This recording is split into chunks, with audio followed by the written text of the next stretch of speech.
India में कुछ ऐसी कंपनीज होती हैं जो कि 4-5 साल कोई भी शेयर होल्डर रिटर्न नहीं देती,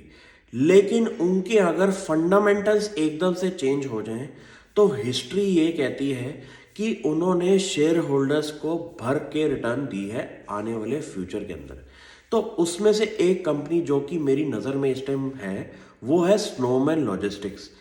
कंपनी की मैनेजमेंट इंटरव्यूज अगर आप पिछले 5 साल की देखेंगे तो उसके अंदर आपको एक एग्रेसिव अप्रोच नहीं दिखेगी, लेकिन पिछले 1 साल की अगर आप स्टोरी को चेक करें तो मैनेजमेंट एकदम ही इंडिया के लॉजिस्टिक वेयर हाउसिंग सेक्टर के अंदर अपनी एग्रेसिव अप्रोच अनाउंस कर चुकी है और हर क्वार्टर कुछ ऐसी अनाउंसमेंट्स कंपनी कर रही है जिसकी वजह से मैं इस स्टॉक पे काफ़ी ज़्यादा बुलिश होना शुरू हो चुका हूँ। रीज़न बीइंग, रीसेंट क्वार्टर के अंदर कंपनी ने डाउ केमिकल, जो कि दुनिया की one of the biggest chemical companies हैं, उसको एक वेयर हाउसिंग एग्रीमेंट के अंदर उतारा है, जिसके अंदर डाउ केमिकल के जो एक सबसे ज़्यादा हजार्डियस केमिकल्स होते हैं जिनको एक सेफ प्लेस में रखना होता है, और वो एक ऐसे वेंडर्स के साथ ही पार्टनरशिप करेंगे जिनके साथ एक मार्केट के अंदर ट्रस्ट कैपेबिलिटी जैसी गुडविल बनी हो। तो उन्होंने स्नोमैन लॉजिस्टिक्स को चूज किया है और ये एक पायलट प्रोजेक्ट होते हैं जो कि सक्सेसफुली अगर इम्प्लीमेंट हो जाए तो कंपनी और भी इनको बिजनेस देती है, और ये बिजनेस अगर हमारा सही चल जाए तो इंडिया की बाकी केमिकल कंपनीज भी स्नोमैन लॉजिस्टिक्स के साथ जुड़ जाएंगी, जो कि एक पॉजिटिव हमारा बिजनेस सेगमेंट बन सकता है। प्लस इंडिया के अंदर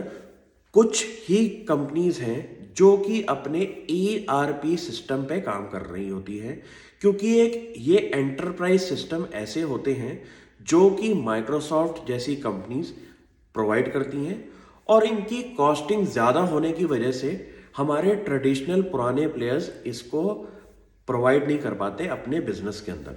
तो स्नोमैन लॉजिस्टिक्स ने अपनी इस क्वार्टर रिजल्ट्स के अंदर लेटेस्ट ERP सिस्टम भी अपना इम्प्लीमेंट कर दिया है, और मुझे लगता है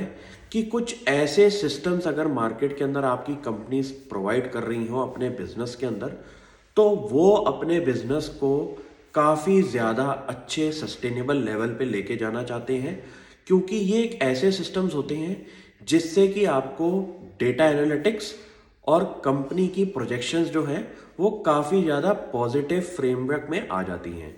तो जो कंपनीज अपने ERP सिस्टम्स पे भी काम कर रही हैं और अपनी मैनेजमेंट कमेंट्रीज के अंदर एग्रेसिव अप्रोच लेके बैठी हुई हैं, उन पे मैं साफ नज़र बना के बैठता हूँ, क्योंकि ऐसे सिस्टम्स को प्लेस करने के लिए आपकी जो कॉस्ट इन्वॉल्व होती है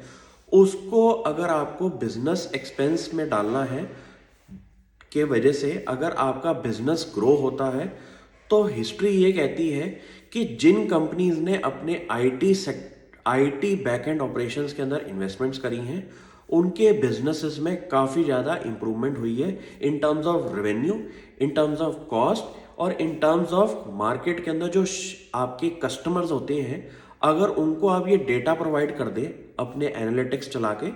तो ऐसी कंपनीज के साथ वेंडर्स भी जुड़ जाते हैं। तो मैं इस कंपनी को लेके काफ़ी ज़्यादा बुलिश हूँ और आप भी इस कंपनी को नोटिस करें। Thank you.